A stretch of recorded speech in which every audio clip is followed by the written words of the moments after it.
El privilegio, señoras y señores, de ejercitar una cita para compartir impresiones con tres investigadores y pensadores que se han destacado en los últimos tiempos por su concurso de orientación a la colectividad. Ellos son los talentosos de esta mañana, y los digo así porque tienen esencia solidaria, están pensando siempre en el bien común, investigando cada uno de los elementos que perjudican a la sociedad latinoamericana y mundial y especialmente a nuestro país. Vamos a abordar un tema que nos parece harto importante y es el siguiente: ¿cómo se puede obtener liderazgo? ¿Cómo pueden obtener liderazgo? Especialmente los agentes gubernamentales, los cuadros o líderes gubernamentales, comenzando por el presidente Lenin, para evitar el bloqueo político y social de sus naturales adversarios. ¿Y qué pueden comentar de ellos?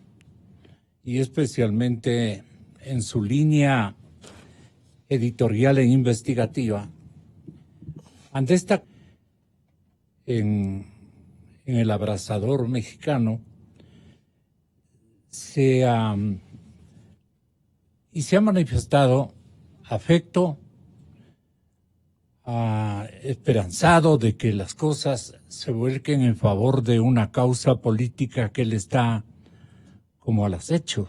Entonces, nos han manifestado, señoras y señores, los periodistas Arturo Torres, los pensadores doctores Sebastián Mantilla, los académicos como Gustavo Is, todos ellos son gente importante con opinión distinguida.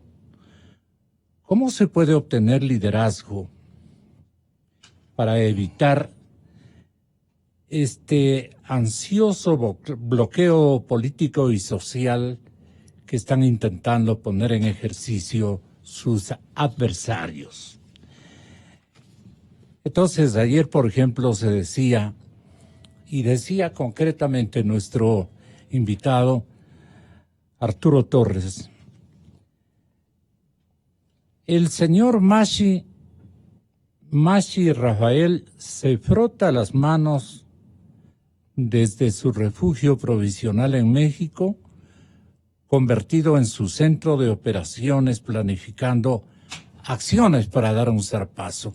¿Qué antecedentes y por qué llegó a esta conclusión? Arturo Torres, en Cadena Democracia, muy buenos días. Y yo ya le pedí disculpas. Sí, no se preocupe, sí, Gonzalo. Muchas gracias más bien por la invitación, muy amable. Qué gusto compartir con Sebastián y con Gustavo, con quien tenemos una muy buena amistad.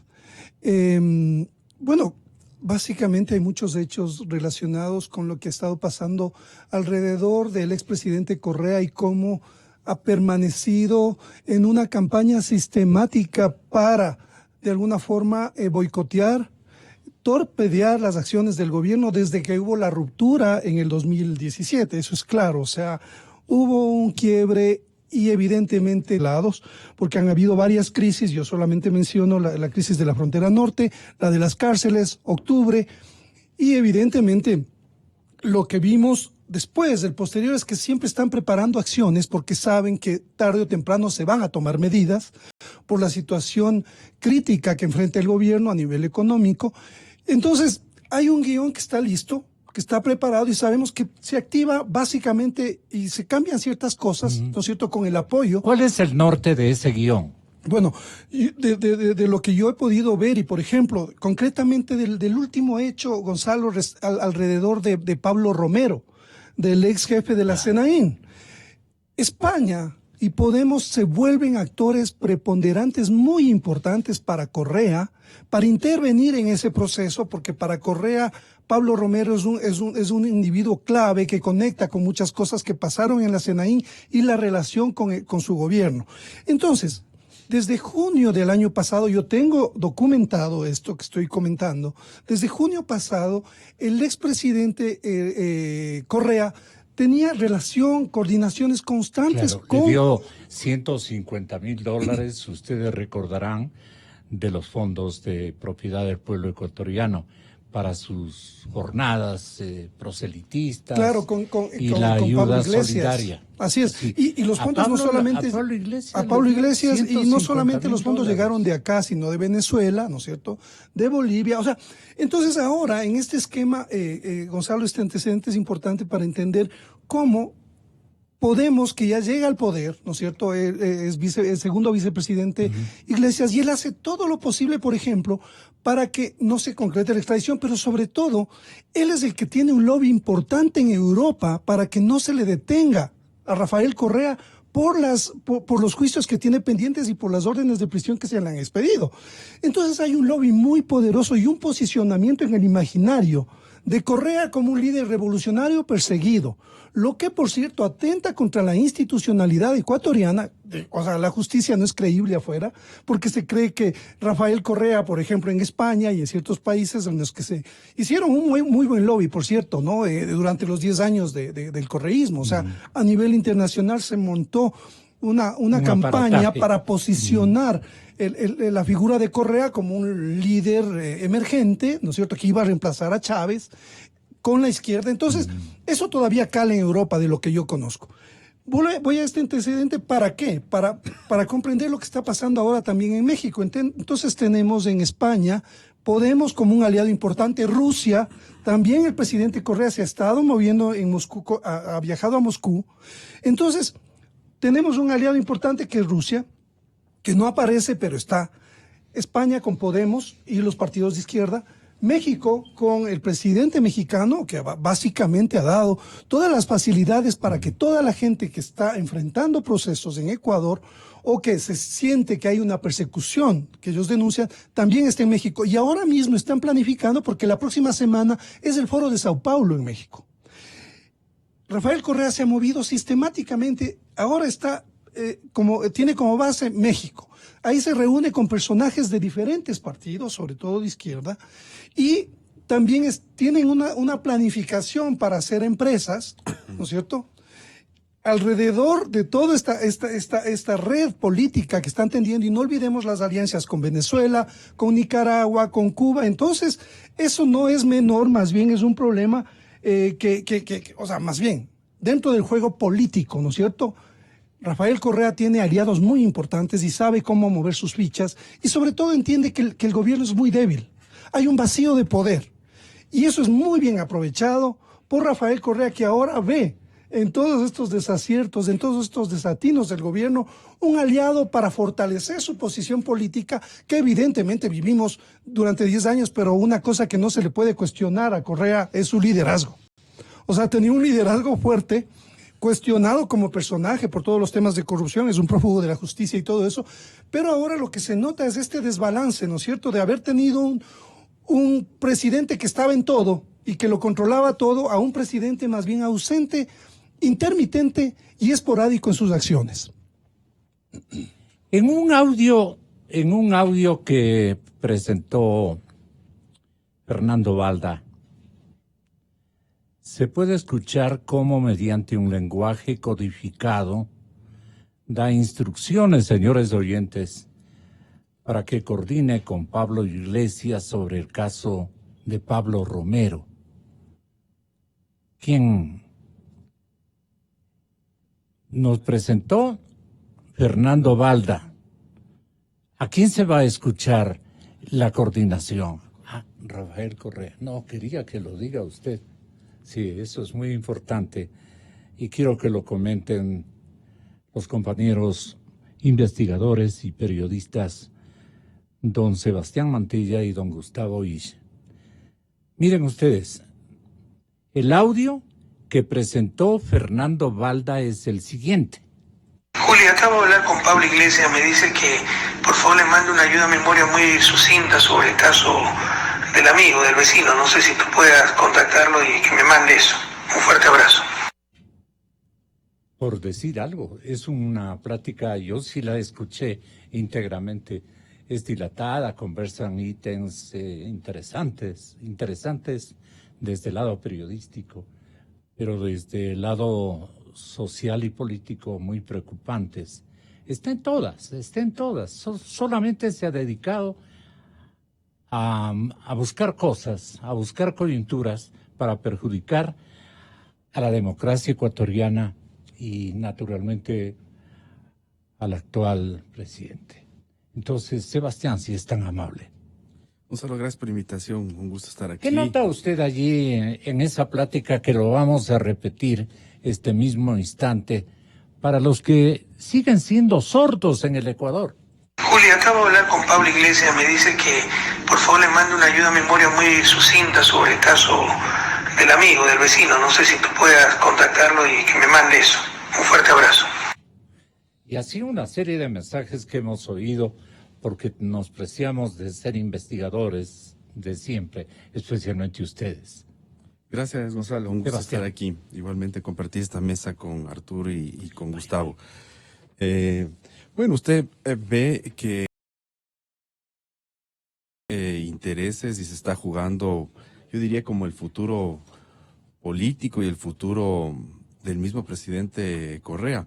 Y por eso está poniendo todo en el asador y está de alguna manera haciendo todos los esfuerzos para tratar de contrarrestar lo que está pasando aquí en el Ecuador, que es una justicia que estuvo tomada por el correísmo, ahora está queriendo levantar cabeza, buscar una cierta independencia, me refiero específicamente a la fiscalía, a los mismos jueces, y están avanzando lentamente procesos judiciales donde lo que de alguna manera ya en el ámbito periodístico hace un tiempo atrás se determinó, por ejemplo, los graves casos de corrupción cometidos en la época del correísmo, comienzan recién ahora a corroborarse a través de las investigaciones y procesos que ha seguido la fiscalía y que llegan a manos de los jueces. Entonces ya tenemos ciertos juicios que están avanzando, hay algunos otros más que se han quedado paralizados y que algún rato sería menester que la misma Fiscalía y Justicia avance en ese sentido.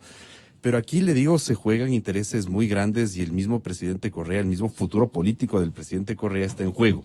Y es por eso, Gonzalo, que usted puede ver que ahora justamente el presidente Correa desde México, tratando de activar toda su red de contactos que tiene, no solamente en Europa, sino también en América Latina, trata de golpear, contrarrestar, para de alguna manera ir generando una plataforma que le permita, quién sabe, de manera indirecta, en el año 2021, regresar nuevamente al poder. Este video, claro, usted puede ver, es un video, un audio que claro, hablan aquí del amigo, del vecino, no habla en clave el señor Correa, pero sabemos perfectamente que se refiere a este caso relacionado con Pablo Romero y esta intención de Correa de buscar apoyo y ayuda de Pablo Iglesias, vicepresidente ahora del gobierno en España, para tratar de defender el proceso de extradición, que finalmente, en el caso claro de España, ve usted que hay una justicia independiente, pese a que tenemos, digamos, igualmente problemas, como problemas que pueden existir siempre en todo sistema de justicia en el mundo, en Europa igual, pero se avanzó con el proceso de extradición y el señor Pablo Romero vino acá. Pero ha puesto tantos esfuerzos porque le digo que el señor Pablo Romero sabe mucho, conoce mucho. No solamente que al estar a cargo de la Secretaría de Inteligencia conoció de algunos temas muy delicados, como el caso Balda, sino también igualmente de muchos otros casos, persecución, por ejemplo, a periodistas, información que se obtuvo de manera ilícita e ilegal, en contra de también grupos económicos. Sabe mucho el señor Pablo Romero y por eso es una persona clave que en este proceso, no solamente del caso Balda, puede decir mucho y puede complicar la situación jurídica del presidente Correa. Pero yo le diría, son acciones que eventualmente un delincuente como cualquier otro, como es el señor Correa, lo puede hacer y él lo está haciendo desde México, desde cualquier parte del mundo, con tantos recursos que se llevó del país, haciendo todo lo posible para frenar la intervención y el avance de la justicia. Pero más allá de lo que haga el mismo presidente Correa, yo creo que hay que tener de alguna manera fe y esperanza de que la justicia ecuatoriana, que ahora está convaleciendo, que está queriendo levantar cabeza, pueda de alguna manera llegar y tomar decisiones, y decisiones son justamente en el caso específicamente del caso Sobornos, que exista ya una sentencia, y en esa sentencia ejecutoriada, no solo que sea una sentencia, porque mire, Gonzalo, aquí un poco nos hemos quedado en el ámbito político, que esperemos o no que a la final haya sentencia ejecutoriada para que no se presente el presidente Correa, se presente o no se presente.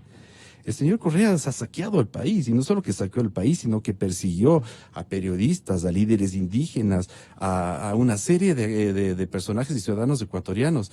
Y él debería recibir por la justicia y por los distintos delitos que cometió sentencias ejemplares, porque no puede ser como en casos anteriores. Mire usted, saquean al país, roban, ahora se dan situaciones como del señor Glass, de que ya no tiene en el un caso, por ejemplo, ahora comenzar el caso Singer, pero en el otro caso que no le sentencian, sino que como ya ha estado en cárcel 2-3 años, resulta que ya no tiene ahí ninguna pena que cumplir. En otro caso no tiene ninguna pena que cumplir. Se llevan miles de millones del país y aquí no pasa nada, Gonzalo. O sea, nosotros, yo diría, incluso la ciudadanía y los periodistas. ¿Y quiénes son los negligentes de no investigar, buscar esos recursos y demandar, digamos, ante la justicia con pruebas al canto? ¿Cuál es la obligación? ¿Qué autoridades en este momento se hacen las bobas? Gonzalo, mire, yo creo que hay gran decepción o a veces frustración de parte del periodismo porque se consigue información, hay información, eso debería llegar, e incluso periodistas entregan información, como el caso de Fernando Villavicencio, entregado a la Fiscalía, y eso se queda ahí paralizado. Entonces, yo sí esperaría que la misma Fiscalía como tal, se quejan de que no hay recursos y demás, pero hay ciertos temas que son prioritarios y que se tienen que tramitar con urgencia. Igualmente eso que pase a la justicia para que en la justicia conozca de esos casos y que se instalen esos juicios y que lleven, digamos, de sanciones ejemplares. Pero también hay igualmente otros aspectos que se pueden hacer en el ámbito de la lucha contra la corrupción, que también lo puede hacer el mismo Ejecutivo.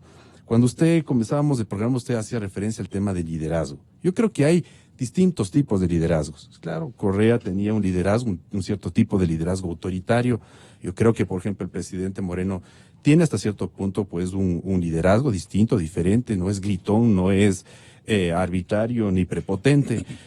Más bien tiende al consenso, pero de alguna manera se muestra una cierta debilidad. Y yo creo que los ecuatorianos están buscando no que el presidente Moreno se convierta en un dictadorcito, en un imitador de Correa o de Morales, sino que sus decisiones sean firmes y que esas decisiones de alguna manera estén bien encaminadas, digamos, bien sustentadas y que tiendan de alguna manera a solucionar los problemas del país.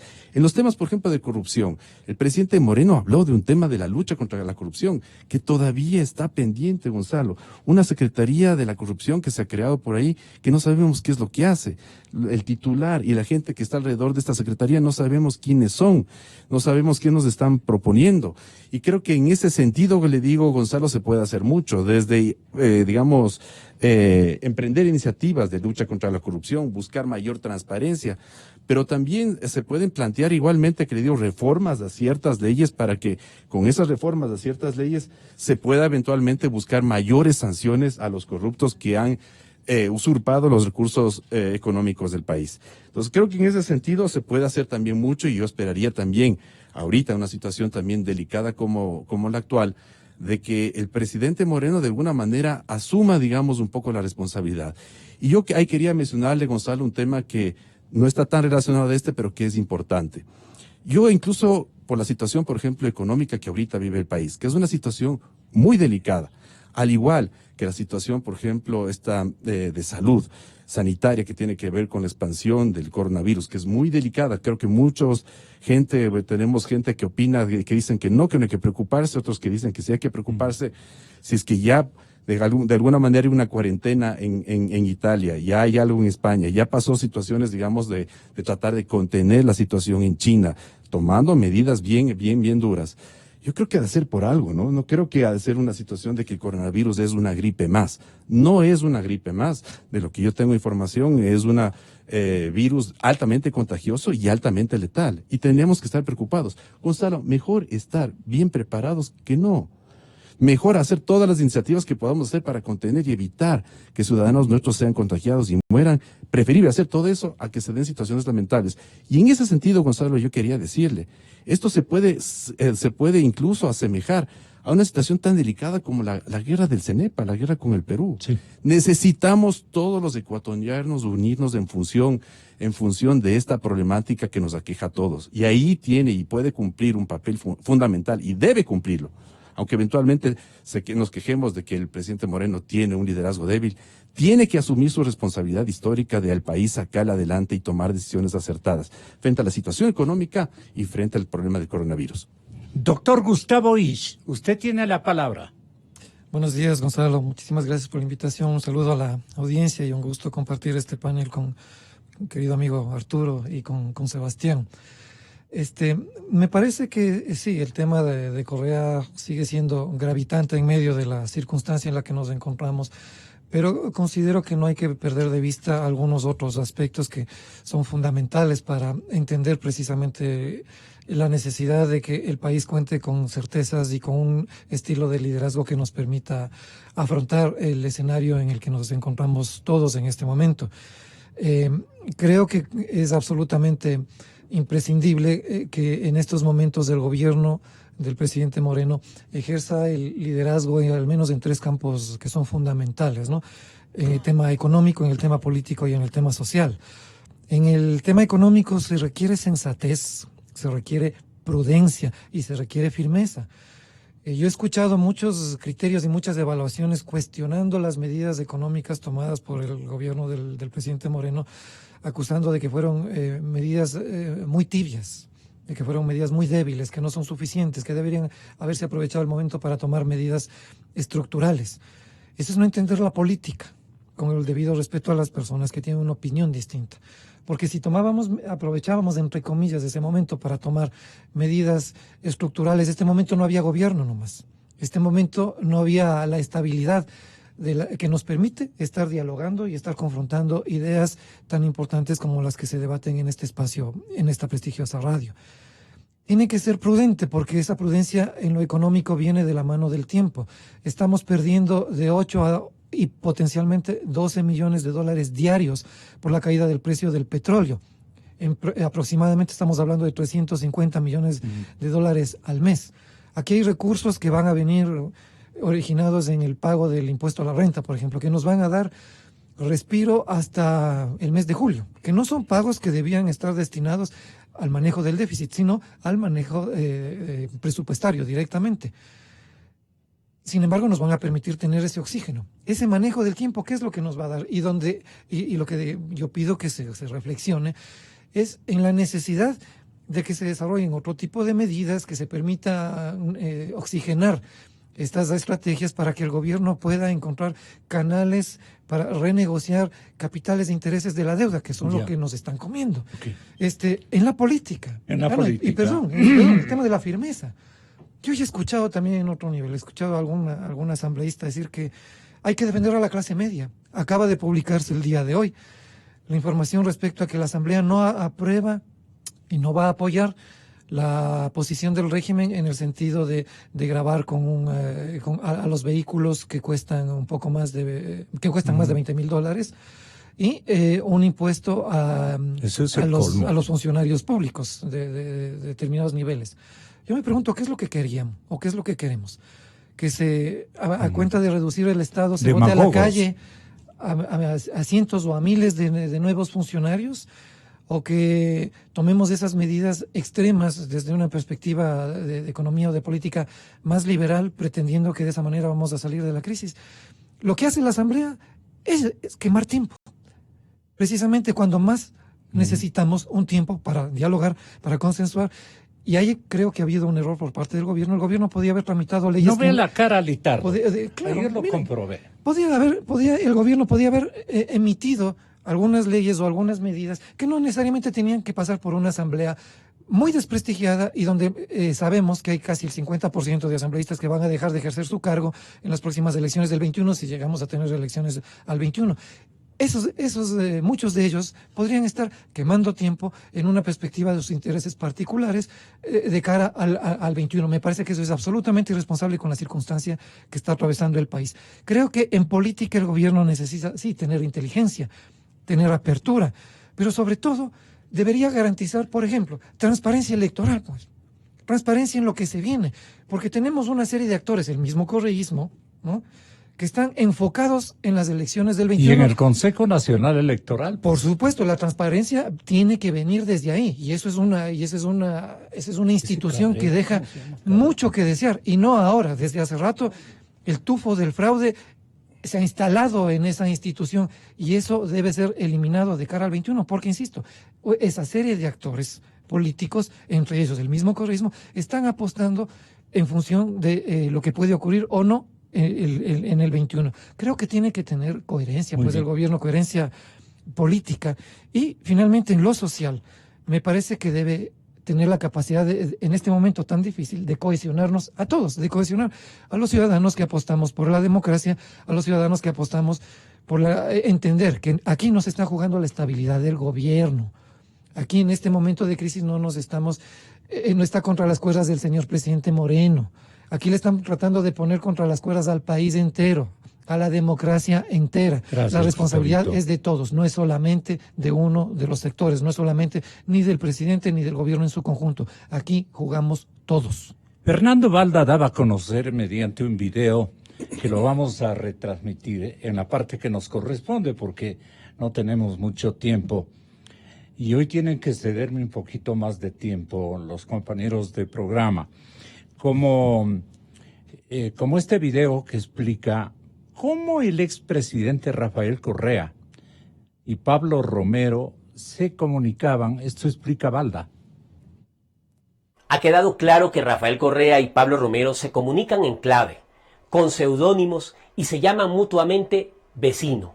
Claro, Bélgica y España son países que pertenecen a la Comunidad Europea y por ello son vecinos. José Fresneda es el abogado de Pablo Romero en España. Recordemos que Romero fue detenido por Interpol y se encuentra actualmente con una medida sustitutiva de prisión y debe presentarse pasando un día ante la autoridad judicial. La extradición de Romero a Ecuador fue aprobada por la Corte Nacional de Justicia de España. Sus abogados apelaron y se encuentra a espera de la última resolución. Pero, ¿cómo se comunican Correa y Romero? ¿Y por qué lo hacen de esta manera? Les voy a explicar. Correa y Romero tienen terror de que se descubra que fueron cómplices en el caso de mi secuestro. Temen que algún día en que uno de los dos sea capturado y traído al Ecuador, se descubra en sus teléfonos que tenían contacto y coordinaban desde gastos de dinero, estrategia de defensa conjunta con sus abogados, que tienen coordinadores comunes trabajando para sus logísticas y que siempre y hasta ahora siguen siendo cómplices.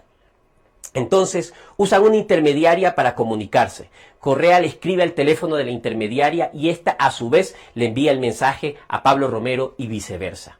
Pero la intermediaria se ganó tanto la confianza de los dos cabecillas que empezaron a enviar mensajes de voz en lugar de texto. Y ella a su vez seguía haciendo el bypass, retransmitiendo con su voz de lado y lado. ¿Sabían que los cabecillas de la FARC, para comunicarse por radio entre ellos en la selva, no usan sus propias voces? Pues Inteligencia de Colombia intercepta la señal, sabrían su ubicación. En su lugar, utilizan a mujeres cuyas voces nadie conoce para mantenerse en la clandestinidad y en la impunidad. Sí, pero queremos oír esas voces, pues, caballero. Las voces que allí señala. Claro. No, es que ya no tenemos tiempo. Qué pena. Bueno, pues la explicación. Pero la gente lo que quería es ver cómo funcionaba, pues, esa plática entre Correa. Usted lo tiene por allí. Tenga la bondad de indicarnos. Juli, acabo de hablar con Pablo Iglesias, me dice que por favor le mande una ayuda a memoria muy sucinta sobre el caso del amigo, del vecino. No sé si tú puedas contactarlo y que me mande eso. Un fuerte abrazo. No, eso ya lo transmitimos. Si esa plática de Balda que lo difunde es larguísima. ¿Qué destaca de esa plática? Aquí hay un defensor. Tenga la gentileza. Creo que, bueno, más allá de los personajes, como mencionábamos hace un momento, Gonzalo, es toda la estructura que hay detrás y toda la red política que sostiene esta acción en concreto. O sea, este caso Romero precisamente nos permite evidenciar que no es solamente el presidente Correa con Pablo Iglesias porque Pablo Iglesias es parte del gobierno español. Esa es la gravedad del caso.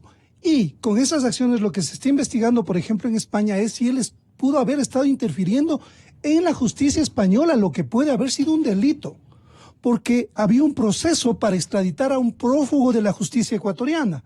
Cuando Pablo Iglesias planifica con Rafael Correa acciones para impedir la extradición, puede haber estado cometiendo un delito.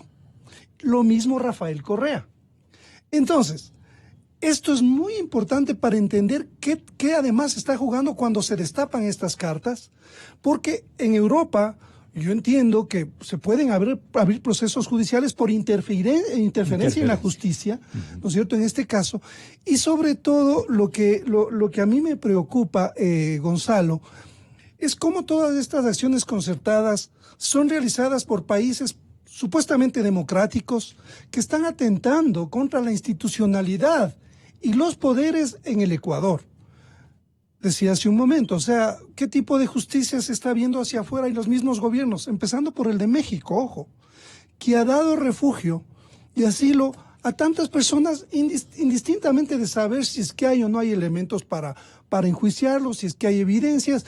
Y el presidente Rafael Correa se pasea, ¿no es cierto?, por varios países, lo cual implica también un grave cuestionamiento, como decía hace un momento, a las instituciones como la justicia ecuatoriana. Pues, o sea, entonces, esto creo que nos muestra que tenemos una debilidad hacia afuera mostrada en que hay una justicia politizada, ese discurso ha calado afuera, hay una justicia que está bajo el poder del gobierno y ha calado mucho también este discurso de la persecución, Gonzalo. Entonces, en esa perspectiva hay que ver toda la complejidad y qué maquinaria estamos enfrentando. Una maquinaria política que incluye a mandatarios de varios países, empezando por Venezuela, aquí en el regional, que es un estado, como sabemos, criminalizado, y sobre todo con una influencia muy grande para hacer muchas cosas trabajando. Assange entra inmediatamente luego de INA Papers. INA Papers, hay una publicación que hacen los periodistas Fernando Villavicencio y Cristian sobre la offshore que tiene el hermano del presidente en Panamá. Cristian Zurita. Sin embargo, la publicación no, concretamente luego, no se evidencia que el presidente tenga nada que hacer en ese caso, pero inmediatamente entra Wikileaks para retuitear, se crea la página INA Papers y Rafael Correa también entra en el juego. Es decir, esto también estaba planificado y no olvidemos, yo creo que Assange simbólicamente sigue siendo la cabeza de Wikileaks. Él está ahora enfrentando un proceso, pero Wikileaks sigue estando muy activo. Y Wikileaks tiene una relación directa con Rusia. No olvidemos que eso empezó a ocurrir desde el año 2012-2013, cuando Assange se repliega y se retira, o sea, ya rompe totalmente con Estados Unidos y empieza, porque Estados Unidos le corta todo el financiamiento a Wikileaks y empieza una guerra. Entonces, este actor Wikileaks juega mucho con el espionaje ruso, que está aprobado, que interfirió, les dio todos los correos del Partido Demócrata para interferir en las elecciones presidenciales del 2017. Y Rusia, no olvidemos, ha interferido a través de la guerra cibernética en elecciones de otros países y ha cambiado el destino de esas elecciones. Las guerras son ahora cibernéticas. Fake news, WhatsApp sobre todo es el canal más utilizado por este tipo de información para confundir, para direccionar. Entonces, estamos frente a un gran aparataje que es a distintos niveles. Y obviamente el gobierno ecuatoriano en ese escenario lo veo muy pequeñito como para enfrentar un nivel de amenaza como la que estamos viviendo actualmente y que tiene un enemigo político que no hay para nada que desestimar, como el expresidente Rafael Correa. Tenga la bondad, Sebastián, si es tan amable, lo que quiera decirnos como conclusión o como punto fundamental de su preocupación este momento. Bueno, me preocupa un poco también, igual como ha mencionado Arturo, ciertamente el expresidente Correa va a poner todos sus esfuerzos para no ser judicializado y sentenciado en el Ecuador. Va a tratar de recuperar el poder y para ello va a hacer todos los esfuerzos financiando para que llegue un candidato cercano a él o algún otro, digamos, alguna segunda opción para el año 2021. Y claro, hay que de alguna manera no subestimar lo que están haciendo o pueden hacer, porque tienen también una serie de apoyos. Fernando Valda, caballeros, se refiere, por ejemplo, señoras y señores, a las cuentas que tiene Correa en paraísos fiscales. Vamos a escucharle. Y un dato muy peculiar, la isla de Aruba, territorio holandés, se encuentra situada a solo 25 kilómetros del territorio venezolano. Muy conveniente para Rafael Correa. Pero, ¿cuánto mueve Correa desde sus cuentas? ¿Cuánto gasta? Volvamos a escucharlo de su propia boca. La otra vez un buen amigo, y por eso pude ayudar algo allá en España, me regaló 25.000 euros. La otra vez un buen amigo, y por eso pude ayudar algo allá en España, me regaló 25.000 euros. Ahora, en este chat, Correa solicita a una de sus colaboradoras que le dé un número de cuenta para hacerle una transferencia. Le dice: Julia, ¿tienes tu cuenta bancaria para hacerte una transferencia? Sería para los gastos de Enrique y un préstamo a Sonia hasta que encuentre trabajo. Hay manos generosas. Algún día te lo diré, no lo vas a creer, que nos están ayudando. Como vemos, Correa intenta hacer creer que el dinero que él gasta es porque hay gente de manos generosas que le ayudan. En este otro chat, Correa le informa que le acaba de hacer la transferencia. Le dice: Julia, te acabo de hacer una transferencia de 7.500 euros. 5.000 serían como abono a Enrique. Se refiere a Enrique Santiago, abogado de Pablo Romero. Luego le dice: 2.500 para Sonia Vera hasta que se estabilice. Dale seguimiento a Enrique para cuando necesite algo más, nos avises enseguida para tratar de conseguirlo. Sonia Vera fue consejera de Participación Ciudadana durante el gobierno de Correa. Y este es el detalle de la transferencia hecha a Julia Teodora Angulo Girón el 16 de agosto del año 2018 al banco BBVA, que es el Banco Bilbao Vizcaya Argentaria, a su cuenta número 01-82-03-06-0201-52-83-93 por 7.500 euros. Con el detalle de esta transferencia podríamos obtener una segunda ruta del dinero de las cuentas de Rafael Correa. Esta es otra transferencia que hace Pablo Romero a Julia Angulo al Banco Sabadell de España. El número de la cuenta es 58 00 81 17 31 06 5000 22 93 740 por 5.000 euros. Tenemos identificada además otra cuenta de una tercera persona de confianza de Pablo Romero por medio de la cual éste hace movimientos financieros. También de una persona de confianza de Ricardo Patiño, a través de la cual hace también transferencias de dinero. Para demostrarles que Correa y Romero caminan a hurtadillas para no ser descubiertos en su permanente oscura relación, escuchen estos audios que se explican por sí solos de cómo cada vez ingenian una nueva forma de enviarse dinero tratando de no dejar pistas. Esta vez se trata de Romero enviándole dinero a Correa para pagar el valor mensual del contrato de sus guardaespaldas. Perfecto, a mí también me parece así, de esa forma ya ella se encarga. Lo que entiendo es lo que me dices, le haces tú la transferencia y ella con la tarjeta va quitando, va sacando hasta el fin de semana que ya lo tiene todo, más o menos sería así, ¿no? Pero me parece muy bien. Y la otra alternativa es que yo le pase a la mamá de Nadia, a su cuenta allá donde está el vecino. De hecho, creo que ella está ya con otro apellido, no me acuerdo, tendría que esperar, ya mismo Nadia me va a pasar las coordenadas de la cuenta con el nombre y ahí lo voy a saber, o esperar que se despierte en Guayaquil para preguntarle.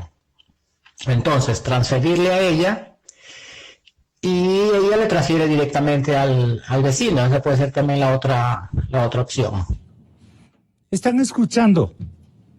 El que no quiere escuchar se torna sordo. Me refiero a mucha gente que no quiere creer la verificación que han hecho de manera tan directa en prácticas no muy usuales, ilegales inclusive. Pero ahí están los testimonios, están las voces. La voz otra que conversa con el informante es la voz de Romero, el que está aquí. Esa es la voz de él. Entonces, señoras y señores, la cuestión está así. Breves comentarios de parte de ustedes porque ya se me terminó el tiempo. Iría con usted, doctor Ich. Sí, lo que estamos viendo es un delincuente político acorralado y un gobierno nacional aparentemente desbordado. El delincuente político lo que está haciendo es precisamente hacer todo lo que puede porque judicialmente está en severos aprietos, porque su gente de confianza lo ha traicionado, porque la información ya que está circulando ya no depende de él, no puede ser controlada por él. Y aquí hay una tarea enorme por parte del régimen actual en el sentido de que políticamente en esta circunstancia no puede haber tolerancia a la impunidad. Es decir, si ya sabíamos, esto no es ninguna novedad, que el sistema judicial y que la fiscalía habían estado contaminadas durante 10 años de ejercicio del anterior régimen, y que merced a esa contaminación de funcionarios absolutamente vinculados, perdón, la redundancia, con este tipo de intereses, hay ciertos procesos que han venido siendo represados, que se han venido deteniendo, pues es el momento para que en términos de lo que corresponde actuar, los jefes de este grupo mafioso, como fue calificado oportunamente, sean judicializados y sean sentenciados de manera oportuna. Creo que hay un componente además adicional frente a todas estas debilidades que se han venido señalando por parte de los amigos que están aquí en el panel y en revistas anteriores. Esa debilidad acusada de liderazgo y de certezas por parte del régimen también tiene que ser superada en este momento. Hay una debilidad enorme en materia de comunicación, Gonzalo, y yo he venido repitiendo esto en constantes entrevistas. ¿De parte de quién sería de los responsables de ejecutar ¿Pero de qué instituciones? ¿De parte del gobierno? El régimen tiene una entidad y tiene es que están entremezclados. Ese es el problema de control de parte del señor presidente Moreno. Pero eso se resuelve con gente de ayer técnica. Y tiene gente de hoy confundida. Sí, pero eso no justifica, Gonzalo, que lo que se haya podido hacer no se haya hecho o se haya hecho con tanta debilidad. Por supuesto. Entonces no se comunica certeza, no se comunica asertividad, no se comunica oportunamente frente a situaciones de crisis o situaciones de emergencia. Y lo que cunde es la incertidumbre cuando alguien dice, ¿por qué envía a sus funcionarios o funcionarios comprometidos con el régimen anterior a cumplir misiones diplomáticas? Y Arturo nos está dibujando un panorama absolutamente preocupante y desolador respecto a los movimientos que hacen externamente quienes son afines al régimen anterior. Y en lo interno de la misma manera. Hay que generar coherencia y cohesión social desde una estrategia de comunicación adecuada por parte del régimen, en lo económico, en lo político y en lo social, Gonzalo. El periodista Arturo Torres, si es tan amable. Gracias, querido Gonzalo. Compañero. Coincido, creo que tenemos un enemigo político común, el país, no el gobierno. Y coincido en que los ecuatorianos debemos enfrentar esta causa de una manera para que no vuelva esta cofradía política delictiva que nos gobernó durante 10 años. Los hechos están ahí, Gonzalo, o sea, no son inventos, ni es una persecución política. La corrupción se desbordó y ahora está haciéndose justicia. Entonces coincido plenamente con Sebastián en que el tema no es Correa está moviéndose políticamente, no, es un prófugo de la justicia que debe rendir cuentas y debe dar la cara cuando él siempre decía eso, cuando él tenía el discurso, ¿no?, de que todos los que sean prófugos tienen que volver al país. Pues el señor es un saco de contradicciones, ya sabemos eso, pero me parece que además, Gonzalo, esa frase que dice Correa es la medida de lo que él es. Él dice que está actuando, ¿no es cierto?, que el presidente ha recibido un regalo de $25,000 del expresidente Correa. Dice que un amigo le regaló $25,000. Gonzalo, o sea, yo no aceptaría un regalo siendo un expresidente de $25,000, o sea, 25K, lo dicen, esa es la terminología. Claro. Pero, ¿qué significa? En política ya sabemos que no hay amigos, hay compromisos y hay pagos que se tienen que hacer. Esto revela el nivel del expresidente Correa. Esta frase creo que le identifica bien en lo que está haciendo sin escrúpulos, de recibir plata de donde sea, con tal de alguna forma retomar el poder en las próximas elecciones y volver a controlar todo lo que pasaba en el Estado. Yo me pregunto, ¿dónde están las élites quiteñas? ¿Y dónde está la academia del país, la academia capitalina especialmente?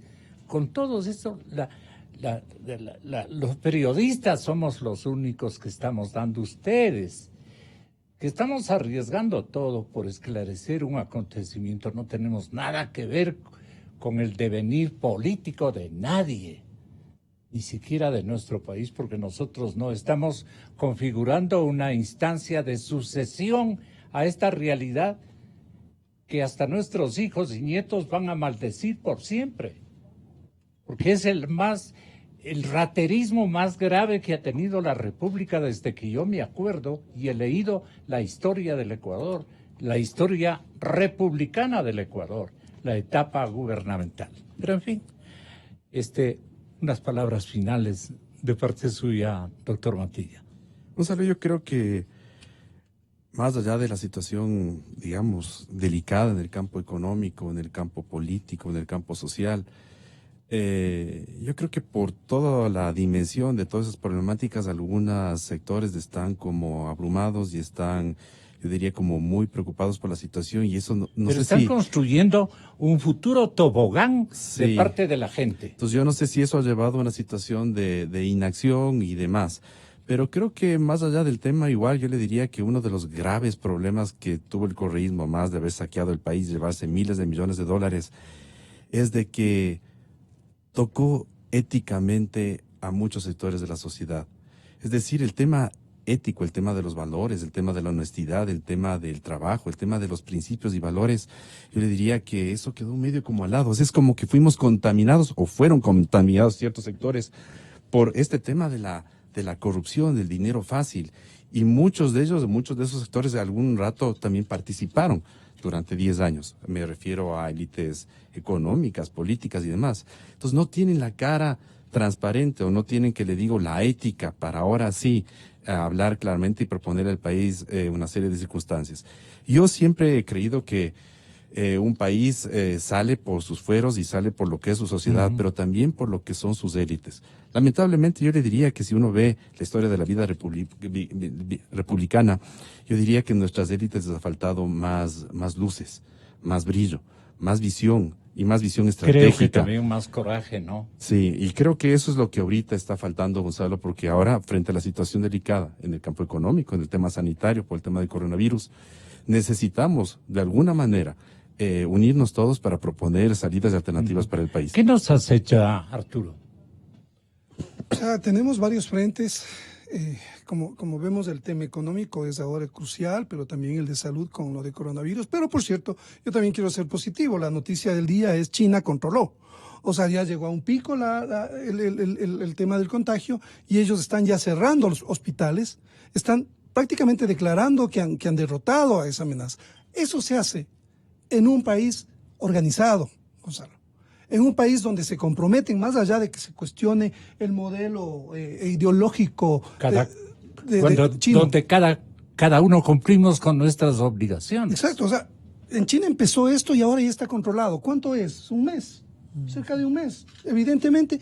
Pero eso se hace cuando hay un gobierno que básicamente activa y hace todo lo que tiene que hacer sin esperar opiniones que puedan ser adversas a una política. No olvidemos que lo que está pasando ahora en China se decidió hace 40 años.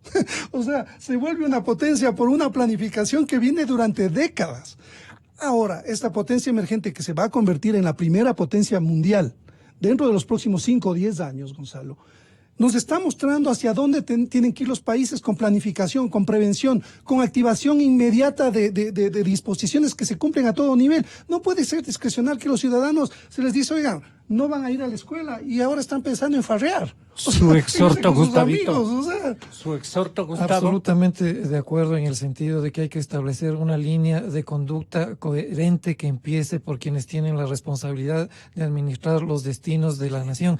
Y no solamente estoy refiriéndome en esto a la dimensión de lo público o del ejercicio del régimen, sino a todos los actores que conformamos la sociedad ecuatoriana, porque nuevamente subrayemos lo que estamos viviendo, a lo que estamos enfrentándonos, no es una complicación o una crisis que enfrenta solamente al régimen, que enfrenta solamente al gobierno, nos atañe a todos, los que estamos cumpliendo la responsabilidad desde donde nos encontramos y aquellos que todavía, por diversas circunstancias, no se animan a hacerlo. Muchas gracias por la gentil colaboración de todos. Muchas gracias. Antes de presentar al señor doctor Martín Enríquez, que es el registrador de la propiedad, con quien tengo un compromiso que quiero cumplirlo. Yo quiero anticipar, señoras y señores, que esta corporación pública, esta entidad pública, tiene una vinculación impresionantemente importante y grande con todos los estamentos productivos y de propiedad en nuestra capital y en nuestro país. El señor doctor Martín Enríquez, registrador de la propiedad, tiene anuncios muy importantes en cuestión de instantes. Con toda la fidelidad, con toda la fidelidad. Un manejo informativo solvente. Democracia. Inicio de espacio promocional y publicitario. Inicio de espacio. Turbo.